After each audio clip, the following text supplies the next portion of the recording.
Today on Mintage Count we are crossing the pond for the very first time.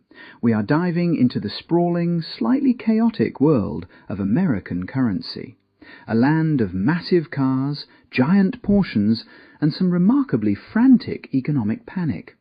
And we are starting with a proper heavyweight. This is a 1964 Kennedy half-dollar. It is a fairly substantial piece of metal. It was rushed into production just months after the tragic assassination of President John F. Kennedy in late 1963. It was intended as a permanent, heavy tribute to a fallen leader. But in their haste, the United States Mint made a decision that quickly proved to be rather unsustainable. They minted it in 90% solid silver.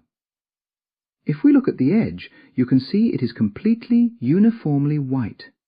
There are no layers, no shortcuts, and absolutely no copper. Just pure, bright, precious metal. Now, the American public in 1964 was many things, but they certainly weren't born yesterday. They realized almost immediately that the silver inside this 50-cent coin was rapidly becoming worth more than the 50 cents it was intended for. And quite frankly, what did their government think was going to happen? Americans started treating them like a retirement plan when they realized these coins were rapidly becoming more valuable than the 50 cents stamped on the front. They hoarded them. By the millions. They went straight into socks and safes, vanishing from the economy before they ever had a chance to be spent. This is a 1930 Lincoln wheat penny. It is nearly a century old. It is battered. Looking at the dark patina on this specific specimen, it's clearly seen some things. This tiny piece of copper was minted right at the absolute onset of the Great Depression. For the first 120-plus years of the United States, putting a real human face on a circulating coin was strictly forbidden. It felt too much like the British monarchy they had fought a revolution to escape.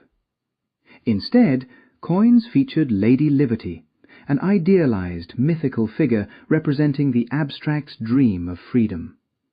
However, as the concept of the American dream evolved into celebrating personal triumph and individual greatness, the coins shifted.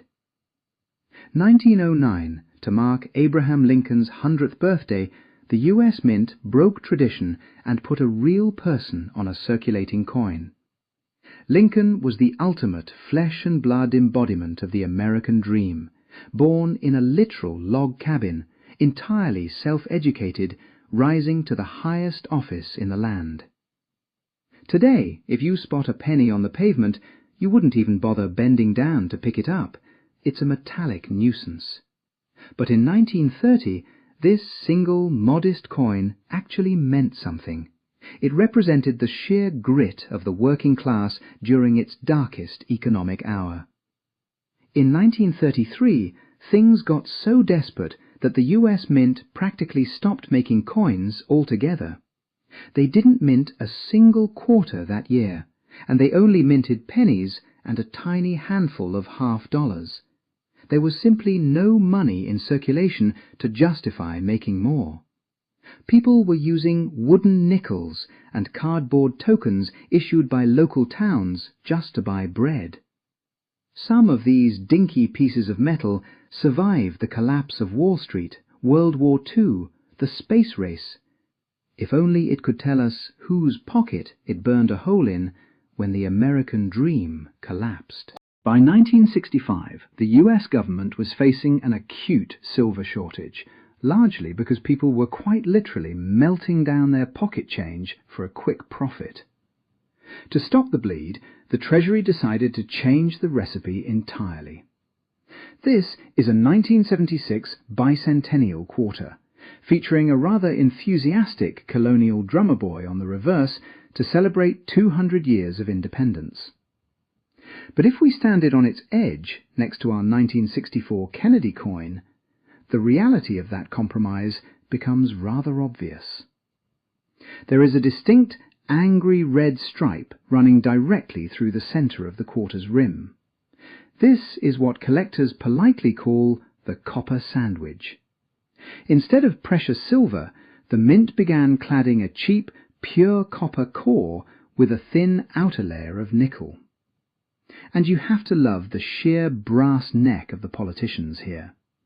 President Lyndon B. Johnson actually went on national television in 1965 to practically beg the public not to hoard the old silver coins, reassuring everyone that the new, cheap copper ones were just as good. It is the ultimate political gaslight, convincing people that a copper coin with less silver than a bus ticket is as good as the real thing, and expecting everyone to clap politely. They gave the country 2 pieces of copper and called it progress, then wondered why the queues at the bank looked like a bread line. Naturally, nobody believed him.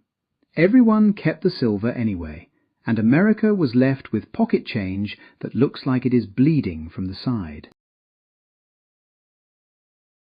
Finally, we have to look at how the US Mint decided to fix the problem of their boring, cheap copper quarters at the turn of the millennium. They had a stroke of absolute genius. They decided to gamify pocket change. From 1999 to 2008, they released 5 new quarters every year, each representing a different US state. This is the 2005 California quarter from my collection, featuring the naturalist John Muir staring wistfully at Yosemite Valley, with a giant California condor flying overhead. It's actually a remarkably beautiful, highly detailed bit of engraving. But let's be entirely honest about what was happening here. How do you get an entire nation to suddenly start acting like obsessive 10-year-old schoolboys trading playground stickers? Easy. You turn their actual, state-backed legal tender into a real-life trading game. And the absolute best part of the scam? Because hundreds of millions of these cheap copper quarters were taken out of cash registers and stuffed into cardboard collector maps in children's bedrooms, the government didn't have to back them up or redeem them. They made an estimated $5 billion in pure profit, just by tricking their own citizens into hoarding base metal.